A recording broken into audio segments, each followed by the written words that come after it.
on the application of brakes, the wheel will stop. So we are discussing about the most important part, that is second law of thermodynamics, which I told you that it is applicable to all branch, right from mechanical, chemical, metallurgy, material, and so on, chemical engineering. But each and every person will have its own perception of defining the second law of thermodynamics. Second law of thermodynamics, why it is important? Because it tells you that there is some directional constraint to all the spontaneous processes happening in nature. Okay, right?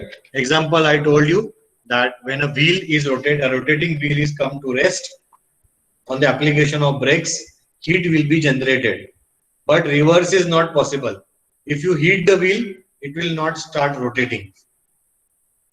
Isn't it? Similarly, water will flow from higher altitude to lower altitude. Reverse is not possible. From lower altitude to higher altitude, it's not possible to go on its own, spontaneously. Not possible. Right? Electrical wire gets heated due to the resistance offered by the wire. Whenever we are supplying electrical current, whenever electric current flows through a electric wire can be considered as a conductor of electricity, of heat. It will start heating. Wire will get heated. Why? Because of the internal resistivity present inside that wire. Is it okay?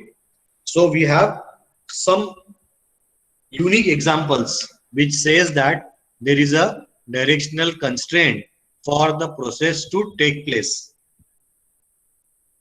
Okay, but reverse is also possible.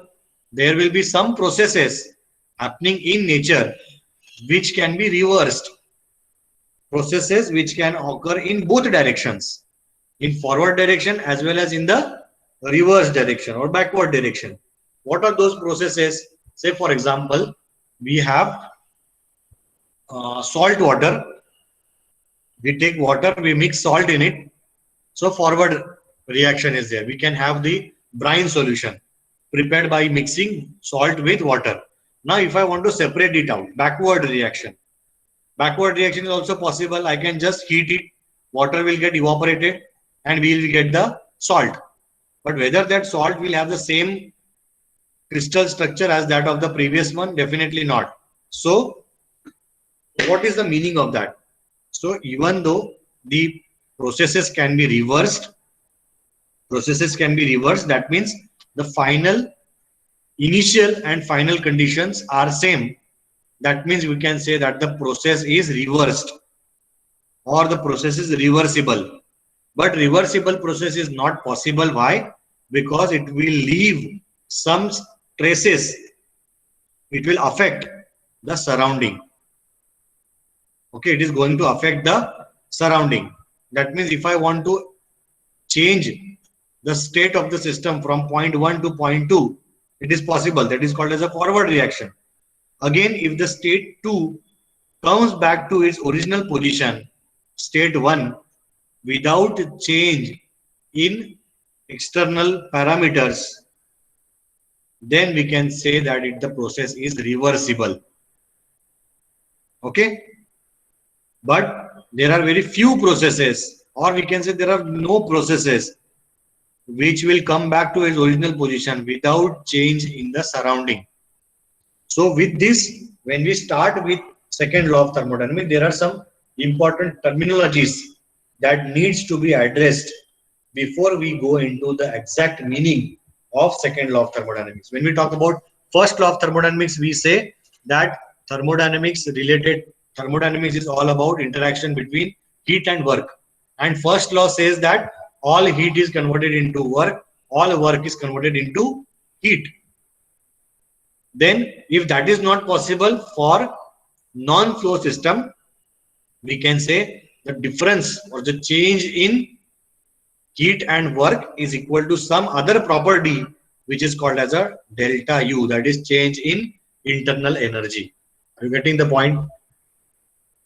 Yes, you are with me? Yes, sir. Yes, sir. Yes, sir. Right. So this is all. This is This is the definition of first law of thermodynamics. But first law never will say about the directional constraints. It will not show, or it will not give me the relation between how the heat is transferring from one point to another, from one state to another state. The direction constraint is not given by the first law of thermodynamics. It is given by second law of thermodynamics. So the relation between heat and work and directional constraints is given by second law of thermodynamics, and second law of thermodynamics says that heat is transferred from high temperature to low temperature. And here comes the concept of temperature, that what exactly is temperature. So temperature, I told you in the last class that temperature is what? Temperature is the average kinetic energy possessed by the system. If average kinetic energy is more, temperature is more. If average kinetic energy is less, then temperature is less. This is clear? Okay. And temperature is nothing but the average kinetic energy, or we can say in other words, in macroscopic view, it is the, yes, anybody, degree of hotness or coldness possessed by the body. Is it okay? Okay. So how hot the body is will tell me it's high. It is having a high temperature. If the temperature is low, we can say the body is colder, and the average kinetic energy possessed by that body is lower than the other. And here comes the zeroth law of thermodynamics, that if body A is in thermal equilibrium with body B, and body B is in thermal equilibrium with body C, then A and C are in thermal equilibrium with each other. I do remember, and you should also remember, that when we talk about equilibrium, we talked about three types of equilibrium. Can anybody recall me about the three types of equilibrium? What are the three types of equilibrium? Mechanical, thermal, and chemical. Yes, very good. So mechanical, thermal, and chemical equilibrium. So if I say, when I will say that the system is in mechanical equilibrium, when there will be delta P will be equal to 0. There is no pressure gradient. Then we can say the mechanical equilibrium is there. How can we say thermal equilibrium? When delta T equals to 0, then we say the system or the body are in thermal equilibrium. Similarly, chemical equilibrium, when we can say, when there is a concentration difference or concentration gradient is 0, then we can say that the system are in chemical equilibrium. So zeroth law is mainly for thermal equilibrium, which says that body is in thermal equilibrium when, so it is a equilibrium law. Zeroth law of thermodynamics is an equilibrium law which states that if body A is in thermal equilibrium with body B, and if body C is in thermal equilibrium with body B, then A and B are in thermal equilibrium with each other. Okay, right? So to explain this,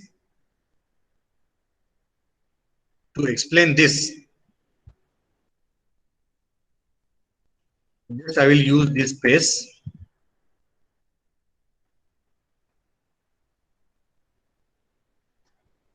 So let us assume that we have this body A, this is body B. These two bodies are separated by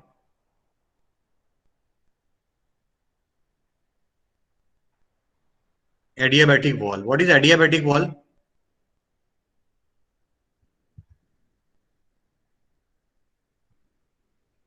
What is adiabatic wall?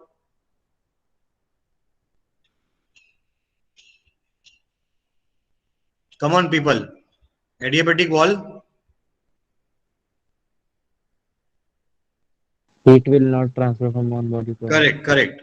So no heat transfer. No heat transfer. What is the opposite of this adiabatic wall?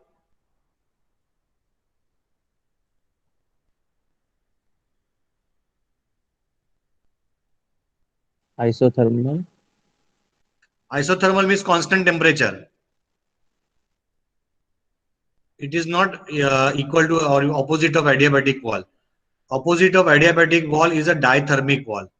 Dithermic wall. Okay. It is a dithermic wall. So if it is a dithermic wall, heat transfer will take place.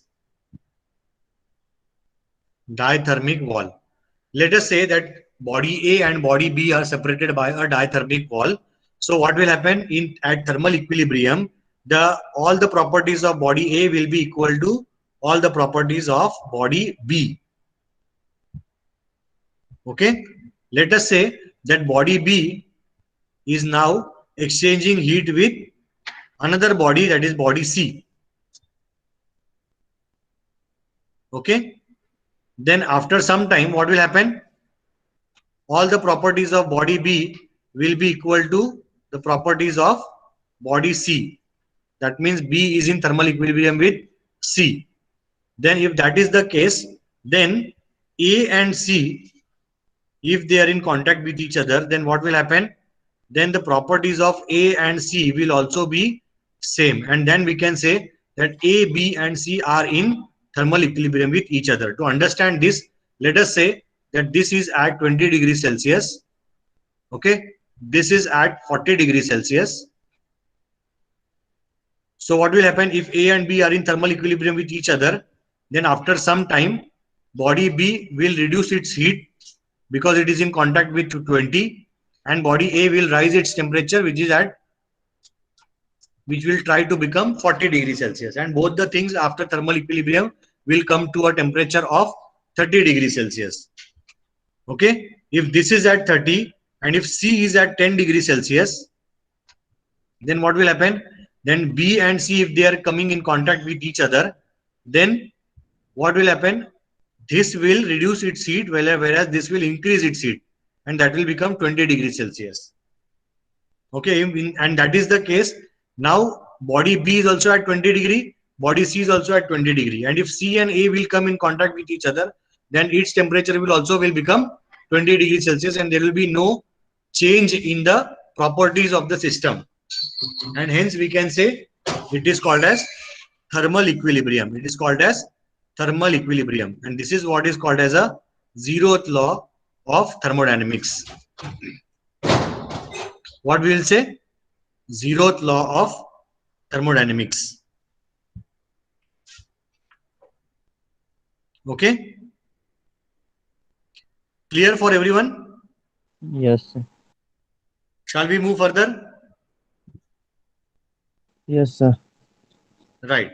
So having said this, what we have said, that yes, there exists a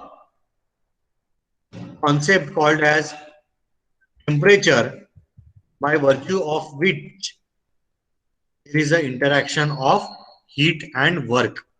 What did I say? There is a property called as temperature, by virtue of which there is an interaction between heat and work taking place. Right? And to understand this concept, we are having so I told you that second law talks about directional constraints and spontaneous process in only one direction. So if I want to do this transfer of energy from one place to another spontaneously, let us say that this is one source and this is a sink. So what will happen? This is T1, this is T2, and there is an interaction called as Q1 to 2, which is taking place from high temperature to lower temperature. There is a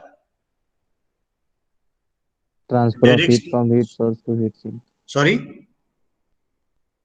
Like, sir, in this process, transfer of heat from heat source to heat sink. Correct. Heat source to heat sink is taking place. Okay. And who is doing this? If this is done in a cycle, we will call it as a thermodynamic cycle. This happens either in one direction, that is called as a thermodynamic cycle. And If it is reversible, that means I can then take heat from here and I can pump it back to the top reservoir by some work. So if I do this, all heat by first law of thermodynamics gets converted into what? It gets converted to? It gets converted to work. So all heat gets converted to work, isn't it? Okay. Yes, sir. Okay, but then this is happening spontaneously. Temperature difference, if it is there, then only heat transfer will take place. So this situation is not possible, is said by second law of thermodynamics. If this is the heat moving from one place in a cycle, and if this is the case, that Q is equal to W1 to 2 as per first law of thermodynamics, it is not possible. Why not possible? Because it is what? Taking heat from one source and getting converted into work. All heat getting converted into work, that is not possible. ऐसा कौन बोलता है? Second law of thermodynamics बोलता है. Yes or no? That means that example, a wheel is there which is rotating. If I come, so this is rotating, it is having some work. If I stop it by applying some brakes, what will happen? It will come to rest. And what will happen? It will get hot. That means work is getting converted into Q. But reverse is possible or not? Q is getting converted into work? No. Yes or no? If I give heat to this wheel, will it start rotating? No, sir. So that means all heat cannot be converted into work. Some heat can get converted into work, and the remaining part of the heat, that is Q2, should be rejected to the surrounding. So we come across two terms that is called as thermal reservoir. What we call it as? Thermal reservoir. What is thermal reservoir? Thermal reservoir, it is a large body of infinite heat capacity where temperature remains constant. Whatever heat is removed or added from it. Once again, you can write it down in your book. Thermal reservoir is a large body of infinite heat capacity where temperature remains constant. Whatever amount of heat is added or rejected from it. Example? Can anybody tell example?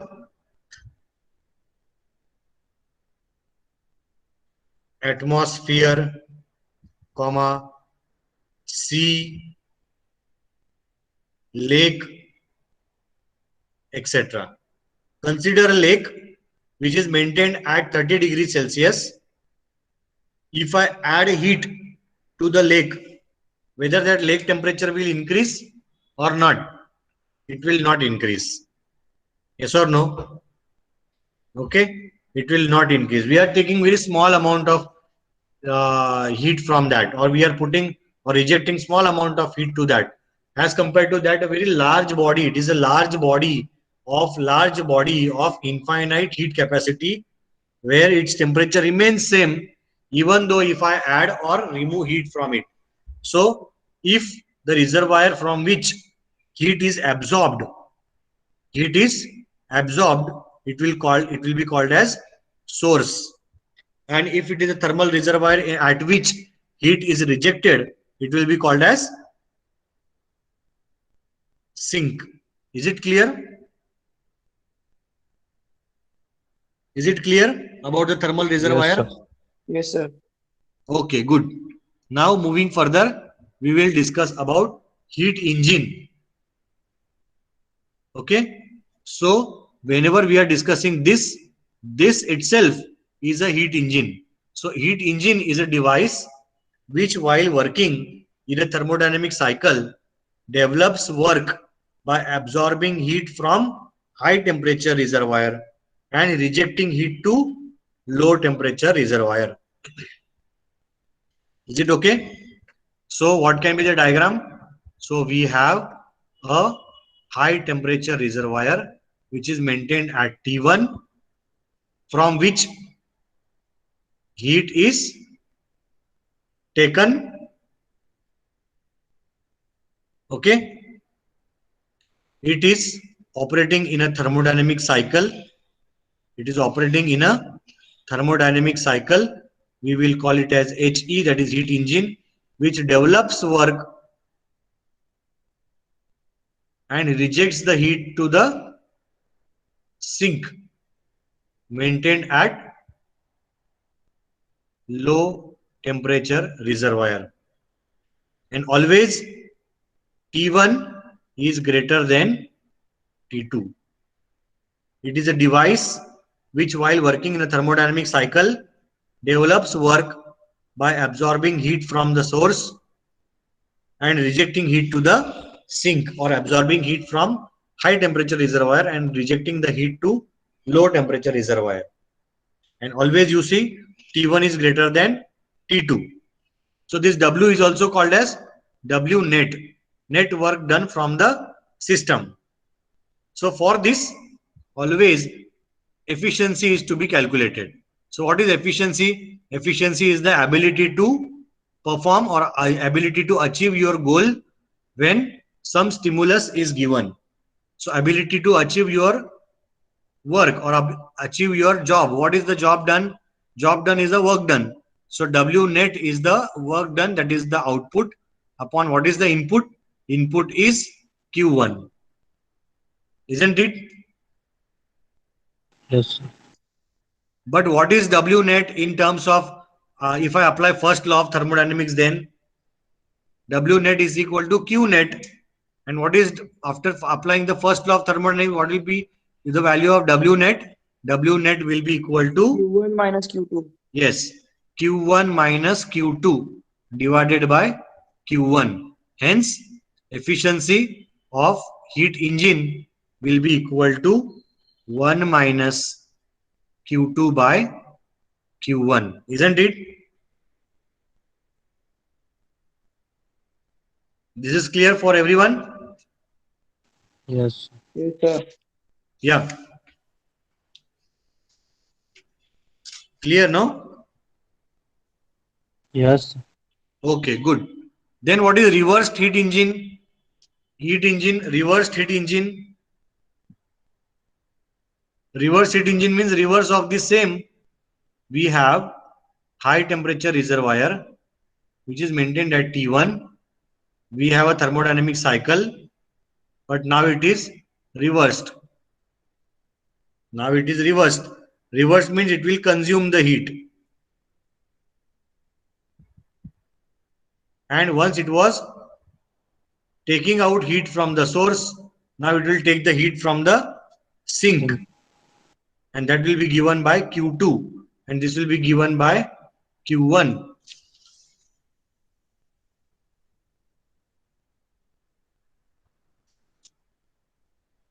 In this case, reversed heat engine is a device working in thermodynamic cycle which conveys or converts heat from low temperature reservoir to high temperature reservoir with the help of work input.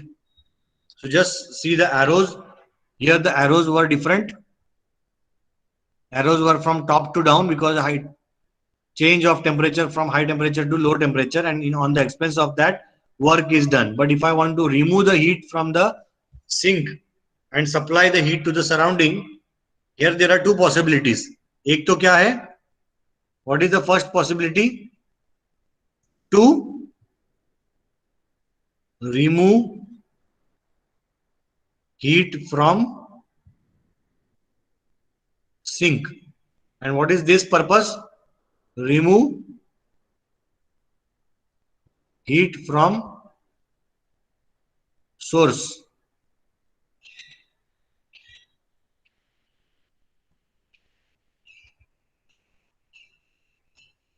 Is it okay?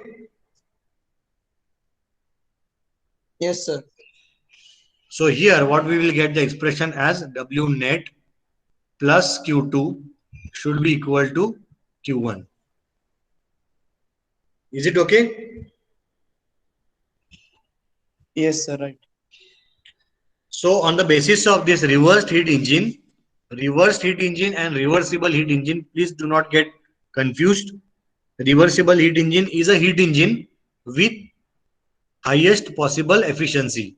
So thermodynamics tells us what things we cannot do.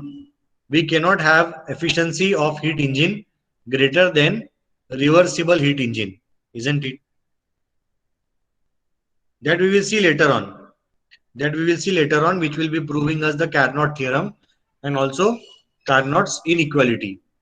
Okay, so that also we are going to see in this part of the lecture. Now there comes refrigerator. What is refrigerator? When the desired effect is cooling, so once I remove the heat from the sink, T2 will become, or this space will become cooled. So when the desired effect is cooling, it is called as a refrigerator, and when the desired effect is heating, then it will be called as a, yes, heat pump. Okay, when the desired effect is cooling, the system will be called as a refrigerator. If the desired effect is heating, then it will be called as a heat pump. Heat pump means pumping the heat. Heat pump means pumping the heat. Yes or no? 1 minute.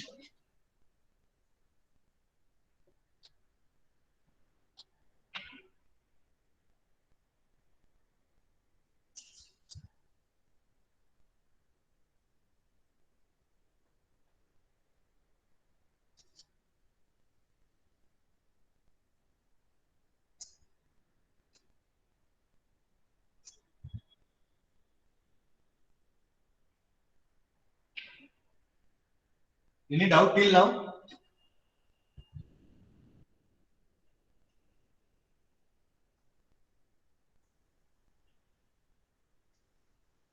Any doubt for anyone till now? No, sir. Okay. So what will be a refrigerator? Refrigerator is also a heat engine, but it is a reversed heat engine. So here the desired effect is what? Cooling. Cooling. So we have T1 as high temperature. Now you tell me the arrows, okay? So this is a reversed heat engine. Now tell me the arrows. Upward. Upward. Yes. So it will be here T2. This will be Q1. This will be Q2. And it is a work consuming device. It is a work consuming device. Can I write efficiency over here? Sir, COP असतं ना रेफ्रिजरेटरचं. Correct. So see, here the COP will come into picture. Why? Because COP का definition होता है desired effect upon work done. Desired effect upon work done or work input actually. Okay. So what is the desired effect here now? What is the desired effect for a refrigerator? What is desired effect of a refrigerator? Cooling means T1. In terms of Q? Q1. See, the desired effect of refrigerator is to remove the heat from lower temperature. So desired effect is this Q2. What will be the work input? W net. W net. But as per first law of thermodynamics, what is W net? Q2 minus Q1. Right? As Q1 is higher, because it will take W net plus Q2 to become Q1, no? Or yes or no? Yes, sir. Yes. Yes, sir. So this will become Q2 upon Q1 Q2 by Q1 minus 1 will be the COP of refrigerator. Similarly for heat pump,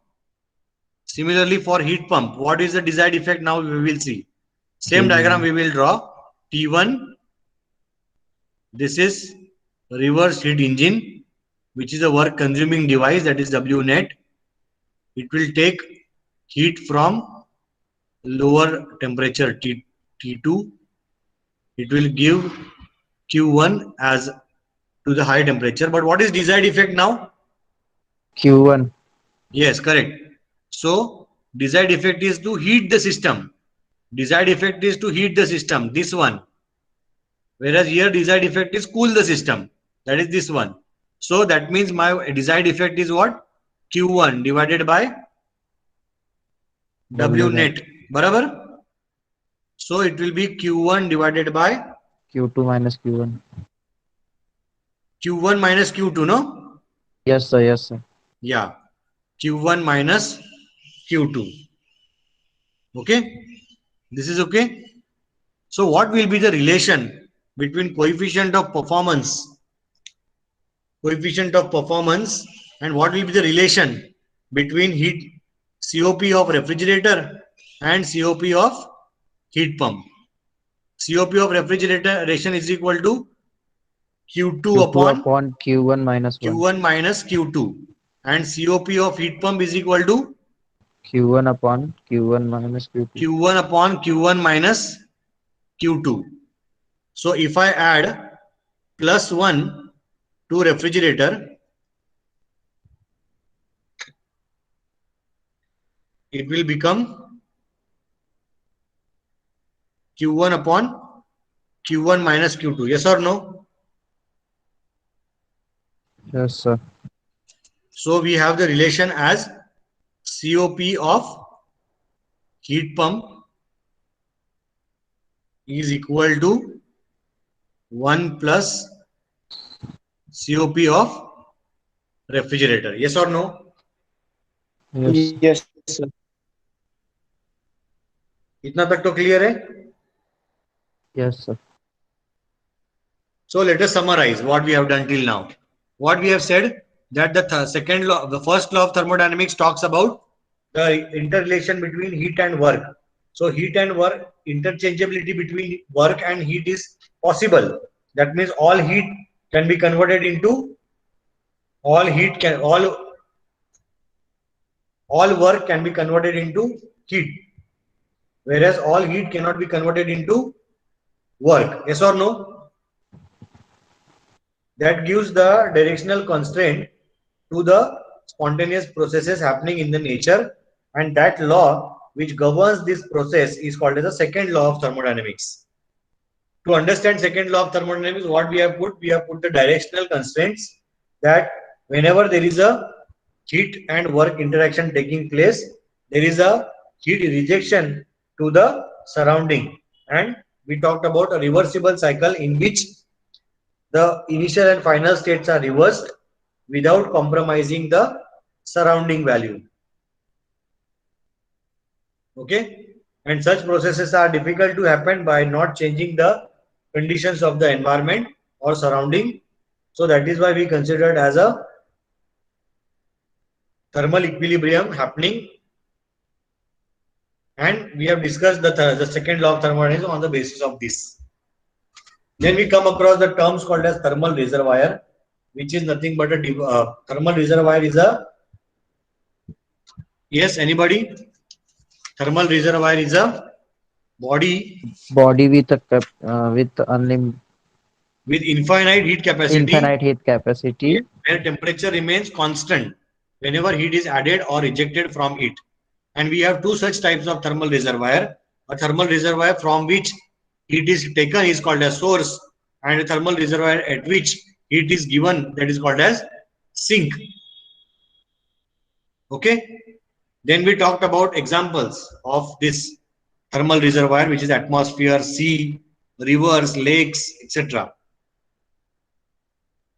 Then we talked about the violation of the second law. If I apply only first law of thermodynamics, it becomes a violation of the second law of thermodynamics. And to support this, there was a scientist named Kelvin Planck who first proposed the theory of second law of thermodynamics. Okay, what did he say? That all heat cannot be converted into work. All work can be converted into heat, but all heat cannot be converted into work. And that gave rise to high grade and low grade energy. High grade and low grade energy. Right? So work is a high grade or low grade form of energy. High grade. High grade. And heat is low grade form of energy. Are you getting it now? So don't Yes, forget sir. this till your lifetime, that what is the meaning of high grade or low grade energy. So see, if one form of energy is getting converted into another form, that becomes the high grade of energy. So can you tell me what is electricity as high grade or low grade? High grade. How? Sir, electricity is converted into work, na? Like, All electricity is converted into work.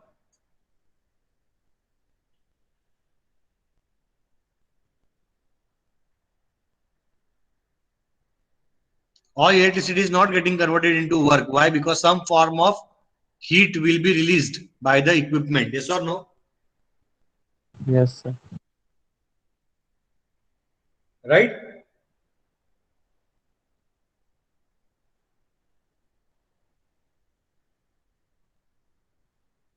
Yes or no? Yes, sir. Okay.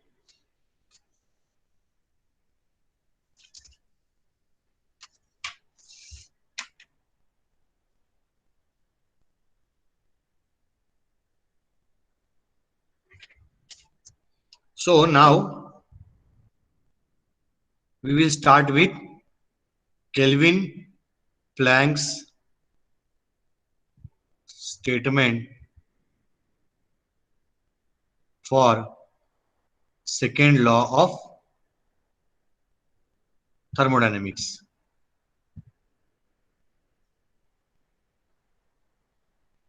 What is the second law of what is the Kelvin Planck statement says?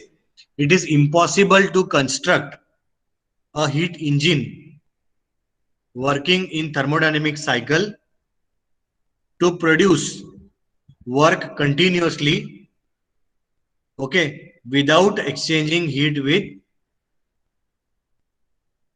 the thermal reservoir. It is impossible to construct a heat engine working in thermodynamic cycle to continuously produce work on the expense of heat taken from the thermal reservoir, only from one thermal reservoir. Okay, so its definition, by definition, it is this: it is impossible to construct a heat engine which is working in thermodynamic cycle to exchange heat with only one reservoir by continuously producing the net work from the system. This is violation of the second law of thermodynamics. Whereas Clausius statement क्या बोलता है?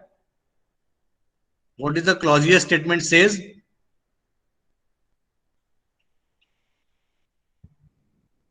Clausius statement is also same. It is impossible to construct a heat pump. It is impossible to construct a heat pump working in thermodynamic cycle to only reject the heat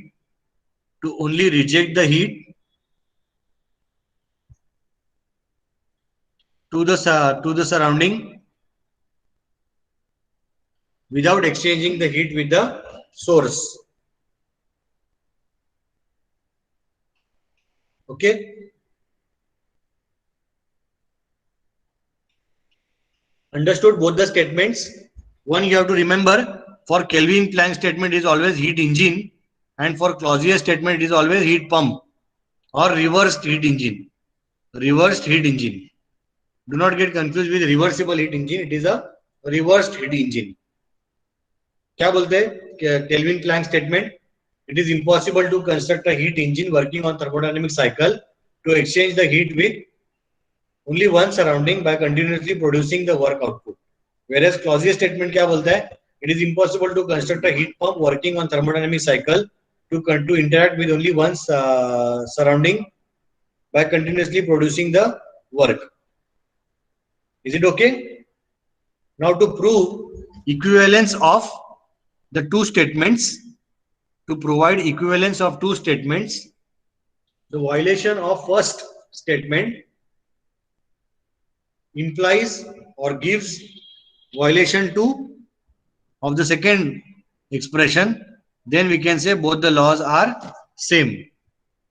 Okay, then we can say both the laws are same. If to prove the equivalence of the two statements, it can be seen that violation of first that results into violation of the second, and violation of the second relates to violation of the first, and hence we can say that both the laws are same.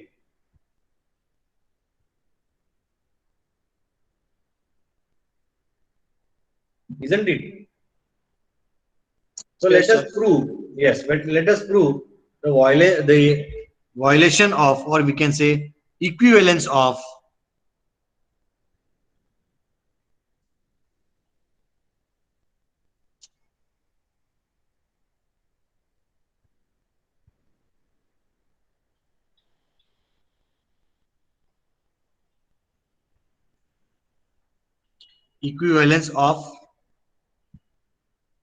Kelvin-Planck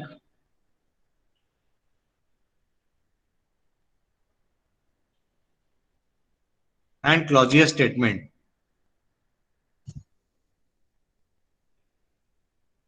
First part we will consider violation of Kelvin-Planck statement.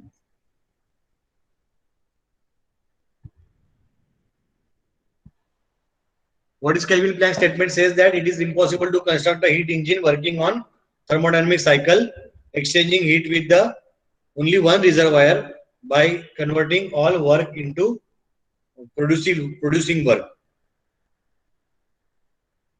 So we can say for violation of the first law, second law, we will consider a heat engine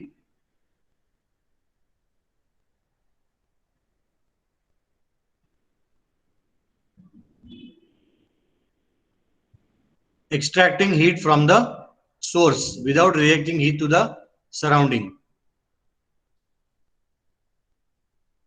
So let us consider a heat engine converting all the heat it receives from high temperature reservoir into work, thus violating the Kelvin-Planck statement that it is exchanging heat with only one surrounding and the work is being delivered.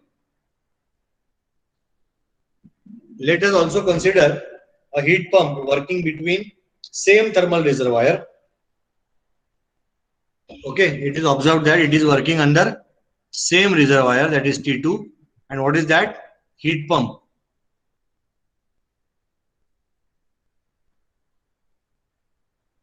Which is taking heat from the surrounding.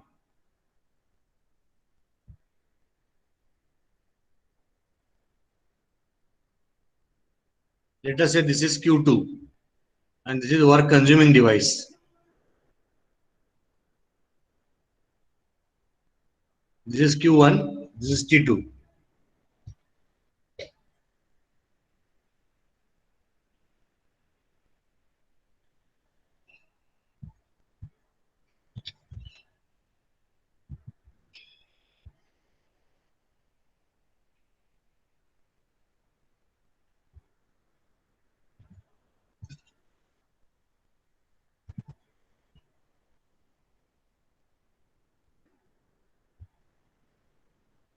So if I apply first law of thermodynamics over here and consider it as a combined engine, okay, see this is W122, this is W122. If I can give this power to this engine, then I will have a combined power because it is rejecting heat with taking heat from the same reservoir we can say it is T2, and here there will be difference of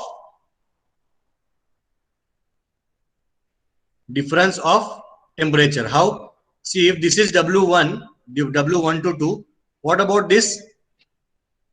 W1 to 2 will be equal to Q2, and Q2 is being supplied over here.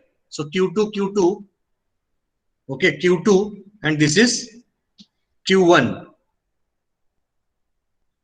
This is Q2, this is Q1. So what will be the rejection to the source? Q2 plus Q1. Q2 plus Q1. So here we have this combined device.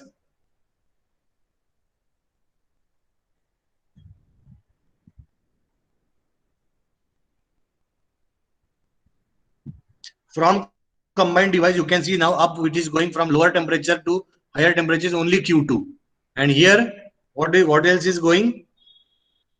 Q2 plus Q1, and this also minus Q1. So it becomes Q2. So this device is neither producing or consuming any work. Its interaction with low temperature reservoir is heat absorption Q2, and with high temperature reservoir is Q1. Okay, Q1. Therefore, this device is pumping heat from low temperature reservoir to high temperature reservoir without any work input, thereby violating the Clausius statement. Clausius statement क्या बोलता है? There exists a heat pump working in thermodynamic cycle will continuously give the work by exchanging heat with the surrounding and sink and source. Okay. Now let us say how the violation of Clausius statement will give me violation of Kelvin-Planck statement. Okay. So for that we will write violation of Clausius statement.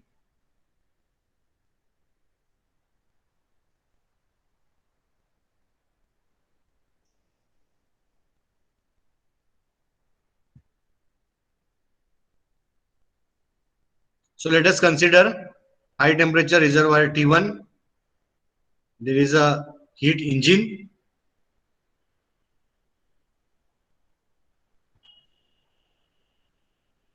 Taking heat from same source and giving out heat to the sink at T2.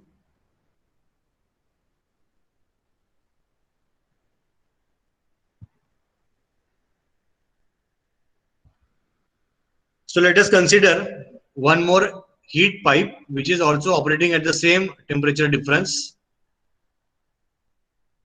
So this is work giving device. We are working with heat pump whose sole effect is to provide Q1 over here.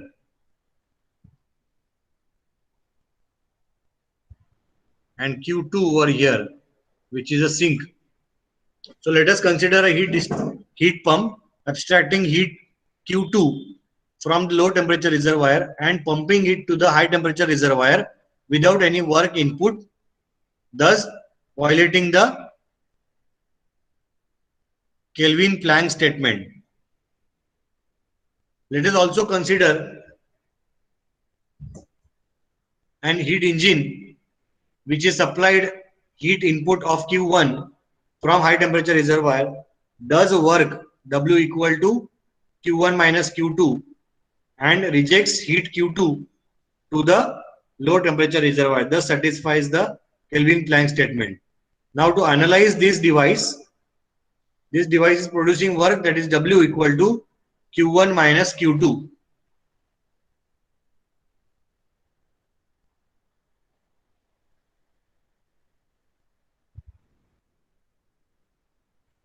Okay. This device is producing work W equal to Q1 minus W will be equal to Q1 minus Q2, and it does not have any other heat interaction with the low temperature reservoir, and thus thereby okay.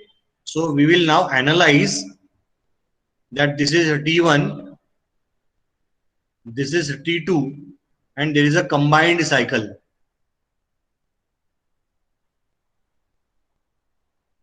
Combined thermodynamic cycle.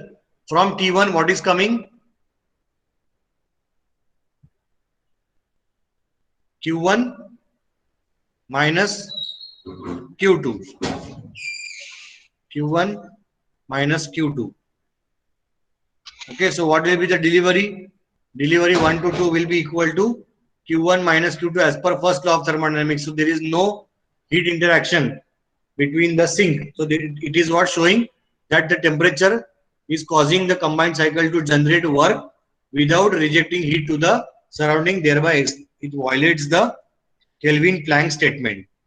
Isn't it? This is clear? Yes, sir. Yes, sir. Okay, so we have talked about the zeroth law of thermodynamics.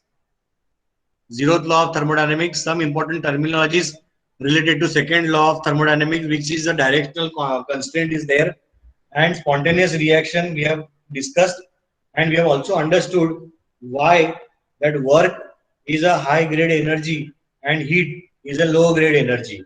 You understood this? Yes, sir. Okay. Then we also talked about what is the meaning of reservoir, what is the meaning of source, what is the meaning of sink, what is the meaning of heat engine, what is the meaning of reversed heat engine, what is refrigerator, what is heat pump, what is the relation between refrigerator and heat pump, what is the meaning of efficiency, what is the meaning of COP. Okay. And we also talked about the definition of Kelvin-Planck's law and Clausius statement, and we also talked about how the violation of one relates to violation of the other. Is it okay? Now, if you see the syllabus, if you see the syllabus, 1 minute, I will show you the syllabus now.